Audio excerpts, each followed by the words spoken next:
90 साल बाद ये तूफान थम जाएगा। जी हाँ, ये तूफान जो पिछले 30 सालों से चल रहा था, उस तूफान की रफ्तार को अब रोकने का फैसला सिस्टम ने ले लिया है। आपको बता दें कि ये जो तूफान था वो पिछले 8 राज्यों से होकर गुजरता था, लेकिन अब इस तूफान की रफ्तार को रोक दिया जाएगा। अब ये तूफान क्या है, आखिर क्यों इसे रोका जाएगा, ये निर्णय क्यों लिया गया है, वो पूरी बात हम आपको बताते हैं। आपको बता दें कि स्वतंत्रता आंदोलन के समय अंग्रेजों द्वारा चलाई गई 13007/08 उद्यान आभा तूफान एक्सप्रेस बंद होने जा रही है।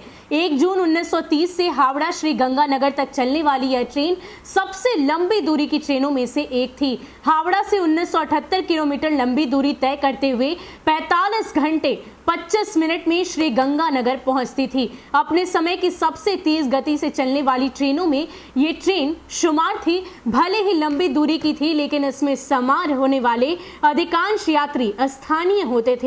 इसमें यात्रा करने पर विभिन्न संस्कृतियों की छटाई देखने को मिलती थी। अब यह ट्रेन बस और बस यादों में ही रह जाएगी।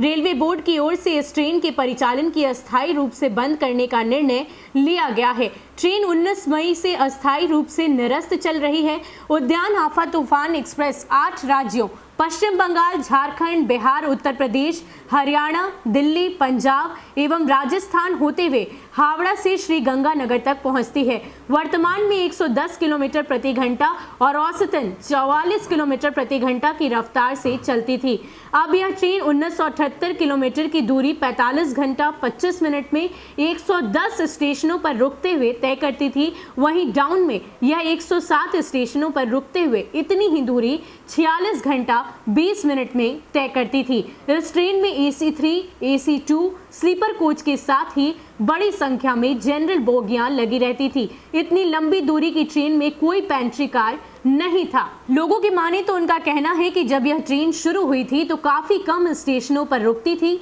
कई स्टेशनों पर आंदोलन के बाद इसका ठहराव दिया गया था। अधिकांश स्टेशनों पर दैनिक यात्रियों के लिए यह सबसे प्रमुख ट्रेनों में से एक थी।